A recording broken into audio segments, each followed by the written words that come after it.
السلام عليكم ورحمة الله.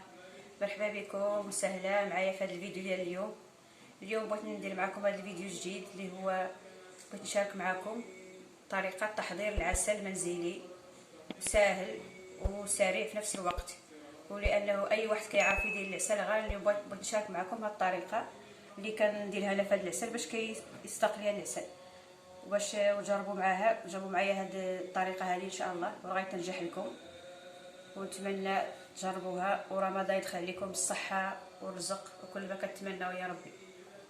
هذا العسل اللي كيف قلت لكم اللي غنشارك معكم اليوم نوريكم الطريقه بحال التحضير وتبعوا معايا المراحل وغادي تنجح لكم ان شاء الله.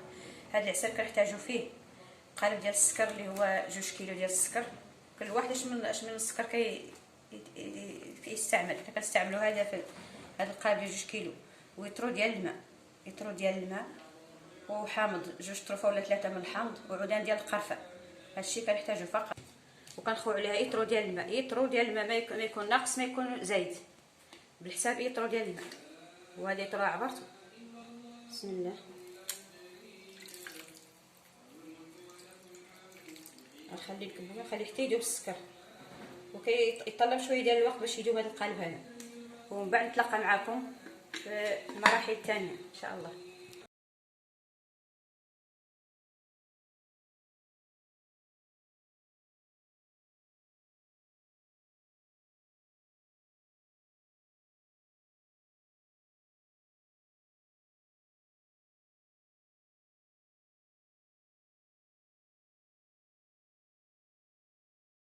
كيستعمل سنيده او داك السكر اللي فيه داك اللي كنقولوا حنا الياجور فيه مربعات، حتى هو كان فيه 2 كيلو ديال السكر بيترو ديال الماء. دائما الماء يكون يترو ما يكونش شاق. دابا تلاقيت معكم من بعد ما داب السكر، ها هو دابا داب اللي درتو ليله كامله حتى الصباح وداب. دابا بغيت ندير له الحامض والقرفه، طرفه ديال الحامض 2 عودان ديال القرفه.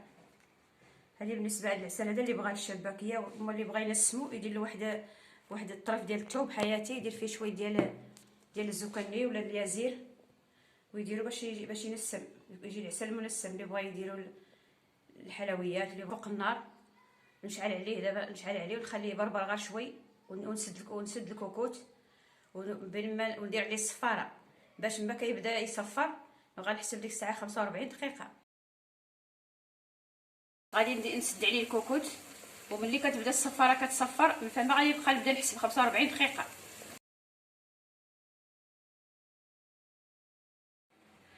ها هو دابا ملي طاب بحال الجا دابا باش تعرفوا باللي راه طاب، حتى يبان لكم الحامض احمر اللون ديالو ولا احمر، داكشي باش تعرفوا عنه العسل طاب.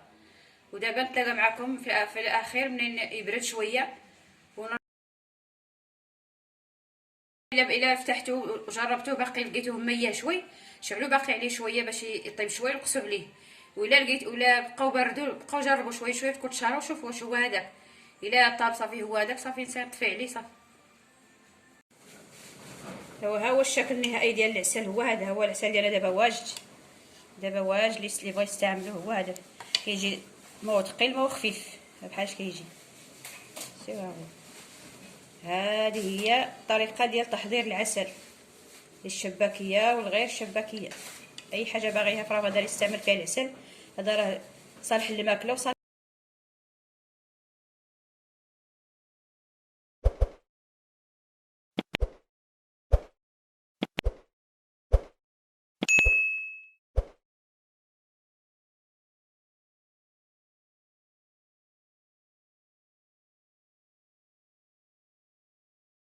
لحقنا معكم هذا الشكل النهائي، ونتمنى تجربوا هذا العسل هذا ويعجبكم ان شاء الله، وبالصحه والراحه للجميع.